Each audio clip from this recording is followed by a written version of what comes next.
പ്രശാന്ത് സാറേ നമസ്കാരം. ഒരു ഇടവേളയ്ക്ക് ശേഷം നമ്മൾ വീണ്ടും സംസാരിക്കുന്നതിൻ്റെ ഒരു സന്തോഷമുണ്ട്. ഇന്നിപ്പോൾ നമുക്ക് എല്ലാവരുടെയും ഉള്ളിലൊരു ചോദ്യമുണ്ട്.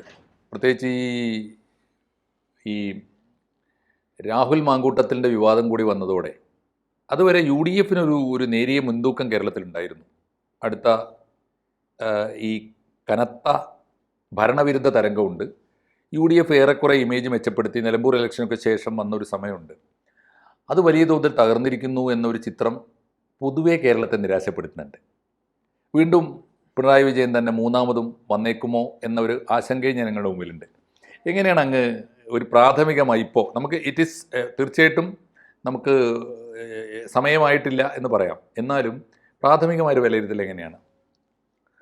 പ്രാഥമികമായിട്ട് ഇപ്പം നമ്മൾ വിലയിരുത്തുകയാണെങ്കിൽ എൻ്റെ ഒരു കാഴ്ചപ്പാടാണ് പറയുന്നത്. അപ്പം ഇന്നത്തെ സാറിന് വ്യത്യസ്തമായിട്ടുള്ള അഭിപ്രായം ഉണ്ടാകാം.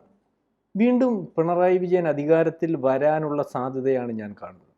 അതിനകത്ത് ഈ പിണറായി വിജയൻ എന്ന് പറയുന്ന ആളുടെ ഭരണമികവ് കൊണ്ടോ അല്ലെങ്കിൽ മറ്റേതെങ്കിലും കാര്യങ്ങൾ കൊണ്ടോ ഒന്നുമല്ല, ആവശ്യത്തിന് ത്തിലധികവും അദ്ദേഹത്തിൻ്റെ പേരിൽ പ്രശ്നങ്ങൾ അല്ലെങ്കിൽ അദ്ദേഹത്തിൻ്റെ മന്ത്രിമാരുടെ വിഷയങ്ങൾ മറ്റ് കാര്യങ്ങളും ഒക്കെ ഉള്ളപ്പോൾ ഈ അരാഷ്ട്രീയവാദം എന്ന് പറയുന്ന ഒരു സംവിധാനം, അതായത് സാറ് ശ്രദ്ധിച്ചാൽ മനസ്സിലാവും, സാറിൻ്റെ കാലം അല്ലെങ്കിൽ നമ്മുടെ കാലവും നമ്മൾ കണ്ട രാഷ്ട്രീയവും ഒന്നുമല്ലാത്തൊരു കാലമാണ് ഇപ്പോൾ കടന്നു പോകുന്നത്. അതായത് രാഷ്ട്രീയം എന്താണെന്നൊന്നും അറിയത്തില്ല, ആരെങ്കിലുമൊക്കെ പറയുന്നതോ അല്ലെങ്കിൽ അവനവൻ അന്നേരം ധരിക്കുന്നതുമായിട്ടുള്ള കാര്യങ്ങൾ ആണ് രാഷ്ട്രീയമെന്ന് വിചാരിക്കുന്നു. അത്തരത്തിലുള്ള പഠനം മാത്രം ഓരോ രാഷ്ട്രീയ പാർട്ടികളെ പറ്റിയും ഈ പറയുന്ന, എനിക്ക് തോന്നുന്നു സാധാരണ ഇപ്പം വളർന്നു വരുന്ന ചെറുപ്പക്കാർക്കും അല്ലെങ്കിൽ വിദ്യാർത്ഥികൾക്കും ഒക്കെ ഉള്ളൂ. കാരണം അതിനകത്ത് നമ്മൾ പല കാര്യങ്ങൾ ശരിയാണെന്ന് വിചാരിക്കുമ്പോൾ എൻ്റെ അഭിപ്രായത്തിൽ ഈ സ്കൂൾ രാഷ്ട്രീയം കോളേജ് രാഷ്ട്രീയം ഒക്കെ ഇല്ലായ്മ ചെയ്തത് ഏത് കോടതി പറഞ്ഞാലും ഏത് വലിയവൻ പറഞ്ഞാലും ശരിയാണെന്നുള്ള അഭിപ്രായം എനിക്കില്ല. മനസ്സിലാകുന്നല്ല, അതിനകത്തു നിന്ന് ഒത്തിരി കാര്യങ്ങൾ പല കാരണങ്ങൾ.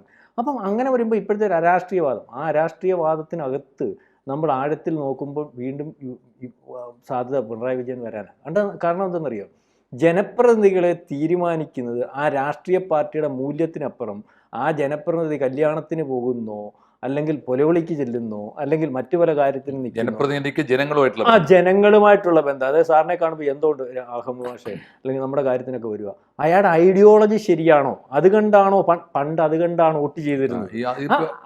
അതൊരു പരിഗണനയല്ല. അയാളുടെ ഐഡിയോളജി ശരിയാണോ എന്ന് നോക്കുന്നില്ല. അയാൾ പ്രതിദാനം ചെയ്യുന്ന രാഷ്ട്രീയ പാർട്ടി ഈ സമൂഹത്തോട് ചെയ്യുന്നതിനകത്ത് ശരിതെറ്റുകൾ വിലയിരുത്തപ്പെടുന്നില്ല. ആ നിയോജക മണ്ഡലത്തിൽ ഈ പറയുന്നത് പോലെ MLA അയാൾ എല്ലാവർക്കും പ്രാപ്തനാക്കി അത് CPM-ൻ്റെ ആയാലും ജയിക്കും, കോൺഗ്രസിൻ്റെ ആയാലും ജയിക്കും, BJP-യുടെ ആയാലും ജയിക്കും, RSPയുടെ ആയാലും ജയിക്കും. അങ്ങനെ നോക്കുമ്പോൾ വീണ്ടും ആ ഒറ്റ കാരണം കൊണ്ട് മാത്രം ഞാൻ ഈ മാറണം, എൻ്റെ വിലയിരുത്തൽ ഒറ്റ കാരണം കൊണ്ട് മാത്രം അടുത്ത പ്രാവശ്യം ഈ പറയുന്ന CPM-ആണ് അധികാരത്തിൽ വരാൻ പോകുന്നത്. കാരണം അതിനകത്തൊരു വലിയ പൊളിറ്റിക്സ് നമ്മൾ പുറകോട്ട് പരിശോധിക്കുമ്പോൾ ഉമ്മൻചാണ്ടി വന്നത് എങ്ങനെയാണെന്ന് സാറിന് അറിയാമല്ലോ. അതിന് മുമ്പ് ഈ VS അച്യുതാനന്ദൻ എന്ന് പറയുന്ന ആൾ കേരള രാഷ്ട്രീയത്തിൽ നമുക്കെല്ലാം അംഗീകാരമുള്ളതാണ്. അല്ലെങ്കിൽ പല നേതാക്കന്മാരെയൊക്കെ പരിശോധിക്കും, CPM-ൻ്റെ പല നേതാക്കന്മാരും അദ്ദേഹത്തിൻ്റെ ഐഡിയോളജിയോട് നമുക്ക് അല്ലെങ്കിൽ അദ്ദേഹം പുലർത്തുന്ന ചില കൂറ് അല്ലെങ്കിൽ രാഷ്ട്രത്തോട് അല്ലെങ്കിൽ അദ്ദേഹത്തിൻ്റെ രാഷ്ട്രീയത്തോട് CPM-നോട് കൊടുത്ത കൂറുണ്ടല്ലോ, അദ്ദേഹം വെച്ചിട്ട് അടുത്ത പ്രാവശ്യം അദ്ദേഹം അധികാരത്തിൽ വരാൻ സമ്മതിക്കാഞ്ഞതാരാ? CPM. സാറിന് അറിയാമല്ലോ. പക്ഷേ സാറിൻ്റെ ഈ ഒരു നിരീക്ഷണം എനിക്ക് തോന്നുന്നു തിരുക്കൊച്ചിയിൽ ശരിയാണ്. വ്യക്തിപരമായി ജനങ്ങളുമായി ഒരു ജനപ്രതിനിധി സ്ഥാപിച്ചെടുത്ത ബന്ധം ദീർഘകാലത്തേക്ക് 50 കൊല്ലത്തേക്കൊക്കെ ഒരു മണ്ഡലം ഒരാളുടേതായി തീരുന്നത് എനിക്ക് തോന്നുന്നു മലബാറിൽ ഇപ്പോഴും ആലോചിക്കാൻ പറ്റില്ല. അതിൻ്റെ കാരണം മലബാറിൽ സാറ് നേരത്തെ പറഞ്ഞ ഐഡിയോളജി ബേസ്ഡ് പൊളിറ്റിക്സ് ആണ്. അത് മലപ്പുറത്തും പരിസരത്തുമാണെങ്കിൽ ലീഗാണെന്ന് വിചാരിച്ചോളൂ. കണ്ണൂരിലും കാസർഗോഡും സമ്പൂർണ്ണമായിട്ട് ഈവൻ ഒരു പരിധിവരെ CPM ആണ്. അവിടുത്തെ ഈ ഐഡിയോളജിക്കൽ ബേസുള്ള ഇടതുപക്ഷത്തിൻ്റെ മണ്ഡലങ്ങളിൽ ഈ വരുന്ന ചോർച്ചയുണ്ടല്ലോ, ആ ചോർച്ച സംഭവിക്കുന്നുണ്ട്. ഇപ്പോൾ ഉദാഹരണത്തിന് സാറ് പറയുന്നത് പാർട്ടിയുടെ കൂടെ നിൽക്കുന്നു, കോട്ടപ്രകാരം വന്ന് സമ്മേളനത്തിൽ പങ്കെടുക്കുന്നു, കൺവെൻഷനിൽ പങ്കെടുക്കുന്നു, വോട്ട് പോയി മറിച്ച് ചെയ്യുന്നു. 2 എക്സാമ്പിൾ ഞാൻ പറഞ്ഞുതരാം. ഈ കഴിഞ്ഞ ലോക്സഭാ തെരഞ്ഞെടുപ്പിൽ സാറ് ശ്രദ്ധിച്ചിട്ടുണ്ടോ, സാറ് സംസാരിച്ചിട്ടുണ്ടെന്ന് തോന്നുന്നു, പിണറായി വിജയൻ്റെ സ്വന്തം വാർഡിൽ ബൂത്തിൽ BJP ലീഡ് ചെയ്യുന്നു. എന്താ കാര്യം എന്നറിയോ? UDF വോട്ട് ചെയ്യാൻ, സുധാകരന് വോട്ട് ചെയ്യാൻ അവർക്ക് അത്ര താല്പര്യമില്ല. പിന്നെ വഴി എന്താ? എന്നാൽ CPM-നോട് പ്രതികാരം ചെയ്യുകയും വേണം. അപ്പോൾ എന്താ പണി? രണ്ടുമല്ലാത്ത BJPക്ക് കൊണ്ടുപോയി വോട്ട് ചെയ്യുക എന്ന് വെച്ചാൽ അവരുടെ അമർഷം അവർ പ്രകടിപ്പിക്കുന്നുണ്ട്. നമ്പർ 1 ലേറ്റസ്റ്റ് എക്സാമ്പിൾ എടുത്തോളൂ. ഞങ്ങളുടെ നിലമ്പൂർ ഇലക്ഷൻ കഴിഞ്ഞു. നിലമ്പൂർ ഇലക്ഷൻ കഴിഞ്ഞിട്ട് ബൂത്ത് കമ്മിറ്റി കൊടുത്ത കണക്ക് വെച്ചിട്ട് 3 മുന്നണികളും കണക്ക് പറഞ്ഞു. ഇത്ര വോട്ടിന് ജയിക്കും, അല്ലെങ്കിൽ ഞങ്ങൾ മുന്നേറും എന്നൊക്കെ പറഞ്ഞു. CPM പറഞ്ഞത്ര കൃത്യമായും കണിശമായുള്ള കണക്ക് ആരും പറഞ്ഞില്ല. എത്ര കണക്ക് സാറിന് ഓർമ്മയില്ലേ? 1713 വോട്ടിന് ഞങ്ങൾ ജയിക്കും. എന്താ റിസൾട്ട് വന്നപ്പോൾ എന്ന് പറഞ്ഞാൽ, റിസൾട്ട് വന്നപ്പോൾ ആ 1800 പോയി, 11,000 അപ്പുറത്തും പോയി. അങ്ങനെയാണല്ലോ ജയിക്കുന്നത്. അപ്പോൾ അതിൻ്റെ അർത്ഥം എന്താണെന്ന് വെച്ചാൽ, കാഡർ സ്വഭാവമുള്ള പാർട്ടികൾക്ക് അവരുടെ ഐഡിയോളജിക്കൽ ബേസ് വലിയ തോതിൽ നഷ്ടപ്പെടുന്നുണ്ട്. സാറ് ഈ പറഞ്ഞ ഒരു ജനപ്രതിനിധി, ഒരു പർട്ടിക്കുലർ ജനപ്രതിനിധി, ഒന്നിലേറെയോ ജനപ്രതിനിധികൾ കഷ്ടപ്പെട്ട് ഒരു മണ്ഡലത്തിൽ ഉണ്ടാക്കിയെടുക്കുന്ന വേരുകൾ കൊണ്ട് വ്യക്തിപരമായി ജയിച്ച് കയറാവുന്ന സാധ്യതകൾ ഉള്ളപ്പോഴും ഇടതുപക്ഷത്തിൻ്റെ വലിയ ബേസുള്ള മണ്ഡലങ്ങളിൽ നഷ്ടപ്പെടാനുള്ള സാധ്യതയും വളരെ കൂടി വരുന്നുണ്ട്. ഇത് രണ്ടും തമ്മിൽ എങ്ങനെയാണ് സാർ കമ്പയർ ചെയ്യുക? ഇത് സാർ പറഞ്ഞ വളരെ കൃത്യം. സാറിന് ഈ പറഞ്ഞ നിരീക്ഷണത്തിനകത്ത് സാർ ശ്രദ്ധിക്കാതെ പോയൊരു കാര്യമുണ്ട്. ഇത് സാർ പറഞ്ഞ കാര്യം ഞാൻ മനസ്സിലാക്കും. പക്ഷെ അടുത്ത പ്രാവശ്യം കൂടി എന്നാണ് ഞാൻ ഈ പറയുന്നത്. ഒരു ടേം കൂടി. ഇപ്പം സാർ ഈ പറഞ്ഞ സംഭവിക്കുന്നത് എന്തുകൊണ്ടാണെന്നറിയോ? എന്തുകൊണ്ട് CPM ഹിന്ദു പാർട്ടി എന്ന് പറയുന്നതിൻ്റെ കാര്യം അവിടെയാണ് ആ ഒരു കാര്യം വന്നേക്കുന്നത്. മനസ്സിലാക്കണം. ഇതിനകത്ത് ഭൂരിപക്ഷം വരുന്ന ആൾക്കാരും വോട്ടർമാർ ഹിന്ദുക്കൾ തന്നെ. ഹിന്ദു പാർട്ടി ഞാനങ്ങ് പറഞ്ഞ മനസ്സിലായി. അവർ ഈഴവ ബെൽറ്റ്, അത് കഴിഞ്ഞിട്ട് നായർ.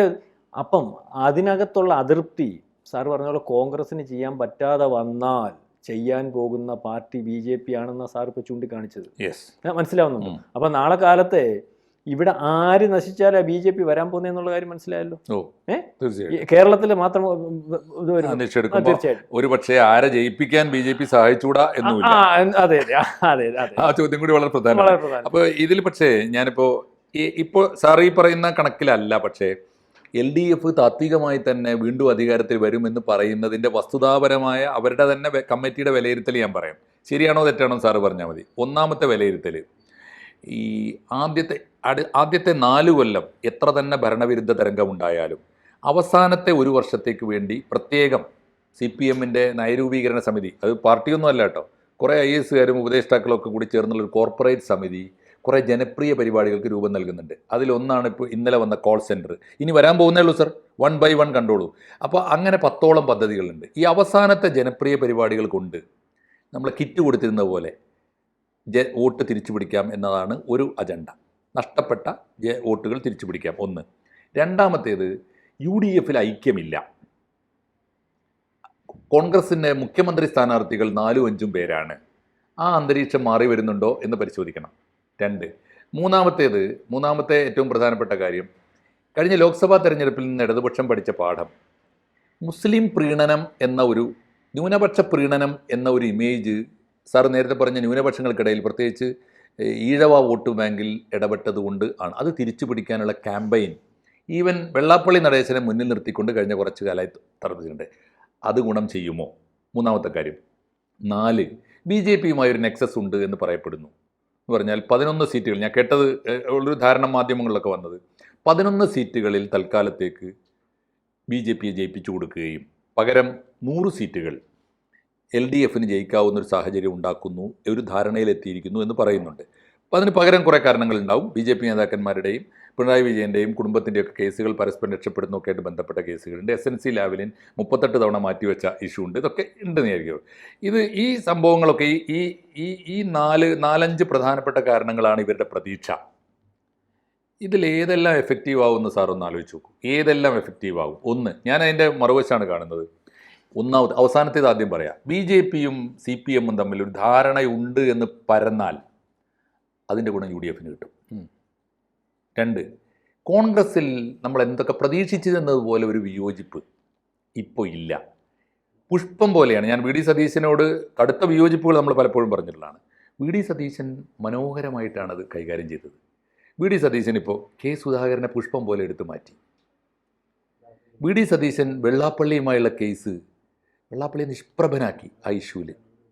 VD സതീശൻ PV അൻവർ എന്ന എലമെൻറ്റിനെ, ഒരു ആൻറ്റി സോഷ്യൽ ആൻറ്റി പൊളിറ്റിക്കൽ എലമെൻറ്റിനെ മനോഹരമായി നിഷ്പ്രഭനാക്കി. VD സതീശനെ ഇപ്പോൾ ഏറ്റവും ഒടുവിൽ ഞാൻ കേട്ടത്, ഒരു ടേം രമേശ് ചെന്നിത്തല മുഖ്യമന്ത്രി ആയാൽ പോലും ഞാൻ ഈ മുന്നണിയെ നയിക്കാം എന്ന് വാക്കുകൊടുത്തു എന്നാണ്. അതിൻ്റെ അർത്ഥം ഇപ്പോൾ ഏതാണ്ട് ഏറ്റവും ഒടുവിൽ രാഹുൽ മാങ്കൂട്ടത്തിൻ്റെ കേസ്, ഇതുപോലുള്ള ഏറ്റവും ചുരുങ്ങിയത് എൻ്റെ ഓർമ്മയിലുള്ള ഒരു 11 കേസെങ്കിലും ഇന്നും സെറ്റിൽ ചെയ്യാൻ LDFന് പറ്റിയിട്ടില്ല. മനോഹരമായിട്ട് സെറ്റിൽ ചെയ്തു. ഞാൻ മനസ്സിലാക്കുന്നത് കോൺഗ്രസിനകത്ത് VD സതീശൻ ഇനി ആർക്കും ചോദ്യം ചെയ്യാനാവാത്ത വിധത്തിൽ ഒരു അപ്രമാദിത്വമുള്ള നേതാവായി വന്നിട്ടുണ്ട്. ഈ ഘടകങ്ങളൊക്കെ UDFന് അനുകൂലമായിട്ട് വരില്ല എന്നാണ് ഞാൻ ചോദിക്കുന്നത്. അത് സാറി പറഞ്ഞതുപോലെ ഇപ്പോൾ അയാൾ ലീഡർ എന്ന് 2-3 പ്രാവശ്യം എടുത്തു കാണിക്കുന്നുണ്ട്. അപ്പം അതിനകത്ത് അത് നമ്മൾ ഈ പറഞ്ഞ പോലെ രാഷ്ട്രീയം നിരീക്ഷിക്കുന്നവർക്ക് ഈ പറഞ്ഞ കരുണാകരൻ്റെയും അല്ലെങ്കിൽ ഈ പറയുന്ന ഉമ്മൻചാണ്ടിയുടെയും ഒക്കെ കഴിഞ്ഞ് തൊല്ലം ചെയ്യാനൊന്നും പറ്റത്തില്ല. ഇദ്ദേഹം ഒരു ലീഡറാണ്, അല്ലെങ്കിൽ ഏറ്റെടുക്കുന്ന കാര്യങ്ങൾ അതാണല്ലോ ലീഡർ എന്ന് പറയുന്നത്. വിജയിപ്പിച്ചെടുക്കുന്നു, അല്ലെങ്കിൽ അത് വിജയിച്ചില്ലെങ്കിൽ അതിൻ്റെ ഉത്തരവാദിത്തം ഞാൻ ഏറ്റെടുക്കുന്നു, അതൊക്കെ ശരി. പിന്നെ ഈ പറഞ്ഞ് പറയുന്ന കാര്യങ്ങളൊക്കെ ശരിയാണ്. ഈ ഏറ്റവും അവസാനത്തെ 6 മാസം കുഴപ്പങ്ങൾ മാറ്റി അടുക്കുന്നതിനകത്ത് CPMന് അറിയാവുന്ന പോലെ പൊളിറ്റിക്സ് വേറെ ആർക്കും അറിയത്തില്ല. പക്ഷേ ഞാൻ ഈ കാണുന്നത് ഇതൊക്കെ ആണെങ്കിൽ തന്നെയും ഞാൻ ഈ കാണുന്നത് ഇതൊന്നും അല്ല. ഇതിനകത്ത് കോൺഗ്രസിൻ്റെ അകത്തെ കുഴപ്പം ഇപ്പം VD സതീശൻ കൊണ്ടുവരുന്ന അല്ലെങ്കിൽ ലീഡറായിട്ട് ഈ പറയുന്ന കേരളം മൊത്തം അംഗീകരിക്കുന്ന ഒരാളായിട്ട് VD സതീശൻ വന്നിട്ടില്ല. അതിനെക്കാട്ടി മുമ്പേ നിൽക്കുന്ന ആൾ രമേശ് ചെന്നിത്തല എല്ലാം ചെയ്യുമ്പോൾ. അപ്പം പിന്നെ മാത്രമല്ല അവർ തമ്മിലുള്ള ഈ ഇന്നർ പൊളിറ്റിക്സ് സാറി പറഞ്ഞതുപോലെ അങ്ങ് കോംപ്രമൈസ് ചെയ്ത് തീരുന്നതുമല്ല. അപ്പോൾ അതിനൊക്കെ അപ്പുറം ഞാൻ പറയുന്നത് ഇപ്പം ഇതിനകത്ത് ചുമ്മാ ശാസ്ത്രീയമായിട്ട് രാഷ്ട്രീയമൊന്നും പറയണ്ട. പരിശോധിച്ചാൽ സാറി പറഞ്ഞതുപോലെ ജനപ്രതിനിധികൾ ജനങ്ങളുടെ കൂടെ ഉള്ളവനെ ജയിപ്പിക്കുന്ന ഒരു പാരമ്പര്യം കേരളത്തിൽ നിൽക്കുമ്പോൾ 97 സീറ്റിൽ VSൻ്റെ കാലത്ത് മത്സരിക്കുമ്പോൾ അന്ന് 38, അല്ലെങ്കിൽ ഉമ്മൻചാണ്ടി വരുന്ന സമയത്ത് 38 സീറ്റിൽ കോൺഗ്രസ് ജയിക്കുമ്പോൾ അന്നും CPMനുള്ളത് 44 സീറ്റാണ് സാറേ. അന്ന് കോൺഗ്രസ് 97 സീറ്റ് അന്നും മത്സരിക്കുക, CPM അന്നും 77 സീറ്റിലാണ് മത്സരിക്കുന്നത്. അതിനുശേഷം വന്നപ്പോൾ 21, പിണറായിയുടെ ആദ്യത്തെ കാലത്ത് 21 സീറ്റ് കോൺഗ്രസ് ജയിക്കുമ്പോഴും കോൺഗ്രസ് മത്സരിക്കുന്ന 97 സീറ്റിലാണ്. അന്ന് 62 സീറ്റ് മാത്രമുള്ള CPM അന്ന് 77 സീറ്റിലാണ് മത്സരിക്കുന്നത്. മൂന്നാമത് വരുമ്പം 66 സീറ്റുണ്ടെന്ന് എനിക്ക് തോന്നുന്നത്. അതിനകത്ത് 62 സീറ്റിൽ ചിഹ്നത്തിൽ മത്സരിക്കുക. അപ്പോഴും 77 സീറ്റിലാണ് CPM മത്സരിക്കുന്നത്. 97 സീറ്റിൽ അന്നും കോൺഗ്രസ് മത്സരിക്കുക. ഇതിൽ നിന്ന് മേപ്പോട്ട് വരണം. രണ്ടാമത് ഇതിനകത്ത് പ്രതീക്ഷിക്കാൻ പറ്റുന്ന ഫിക്സഡ് ഡിപ്പോസിറ്റ് എന്ന് പറഞ്ഞ സാർ മുമ്പേ പറഞ്ഞില്ലേ ചിലയിടങ്ങളിൽ ഫിക്സഡ് ഡിപ്പോസിറ്റ് എന്ന് പറയുന്ന സീറ്റുകളുള്ളത് ആർക്കാ? CPMനും മുസ്ലിം ലീഗിനും. മുസ്ലിം ലീഗ് കഴിഞ്ഞ പ്രാവശ്യം 25 മത്സരിക്കുമ്പോൾ 15 അദ്ദേഹം ജയിക്കും. സീറ്റ് കേരള കോൺഗ്രസിനും ഇല്ലേ സാർ? നമ്മൾ പ്രധാനപ്പെട്ടതിന്റെ മാത്രം പറയുക. നമ്മൾ ഈ രാഷ്ട്രീയം എന്തുകൊണ്ട് അടുത്ത പ്രാവശ്യവും ഈ പിണറായി വരുന്നതെന്ന് പറഞ്ഞ കാരണമാണ് ഞാൻ പറഞ്ഞത്. ഇപ്പം ഈ പറയുന്ന ഈ മുസ്ലിം ലീഗിന് 25 സീറ്റ് മത്സരിക്കുമ്പോൾ അവർക്ക് 15 സീറ്റുണ്ട്. അവർ പക്ഷേ സീറ്റ് ഈ സാഹചര്യത്തിൽ ഒരു 4-5 കൂട്ടും, അല്ലെങ്കിൽ 4 അവർ കൂട്ടുമെന്ന് എൻ്റെ അഭിപ്രായം. ഈ 18 സീറ്റിൽ 24 മത്സരിച്ച 18 സീറ്റ് CPI നിൽക്കില്ല സാറേ. ഈ പറയുമ്പം എത്ര വർക്ക് ചെയ്താലും എങ്ങനെയൊക്കെ വന്നാലും ഏതെല്ലാം രീതിയിൽ പോയാലും അവസാനത്തെ 6 മാസത്തെ ഈ പറയുന്നത് പോലെ പാർട്ടിയുടെ അല്ലെങ്കിൽ ജനത്തിന് എന്ത് ചെയ്തു എന്നുള്ളതാണ് പരിശോധിക്കുന്നത്. ഇതിനകത്ത് ഇവരുടെ കയ്യിൽ നിൽക്കുക അംഗൻവാടി ടീച്ചർമാർ, ഈ താഴെ തട്ടി നിൽക്കുന്ന അവരുടെ അടിസ്ഥാന വോട്ടുകൾ മൊത്തം ഇവരുടെ നിൽക്കുമല്ലേ.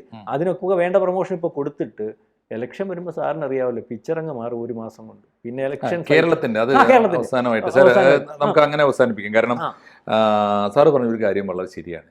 ഈ മലയാളിയുടെ ഒരു ദൗർബല്യം, മലയാളിയുടെ ഒരു ശക്തിയോ ദൗർബല്യമോ സ്വഭാവ ദൂഷ്യമോ അതാണ്. എന്തൊക്കെ നമ്മളോട് ചെയ്തു കൂട്ടിയാലും അവസാനത്തെ 1-2 മാസത്തെ അനുഭവങ്ങൾ വെച്ച് വിലയിരുത്തലുണ്ടാവും, ട്രെൻഡ് സെറ്റ് ചെയ്യും. അവരെ മനസ്സുകൊണ്ട് തീരുമാനിക്കും തൽക്കാലം ഇവ മതി. അത് മതിയും തീരുമാനിക്കും. സാർ നമുക്ക് പറഞ്ഞ് അവസാനിപ്പിക്കാം. അപ്പം ഞാൻ ഈ പറഞ്ഞു വന്നത് എല്ലാം ശരിയാണ് സാറ് പറഞ്ഞത്, ഈ ജനവും സമ്മതിക്കുന്നുണ്ട്, എല്ലാം ശരിയാണ്.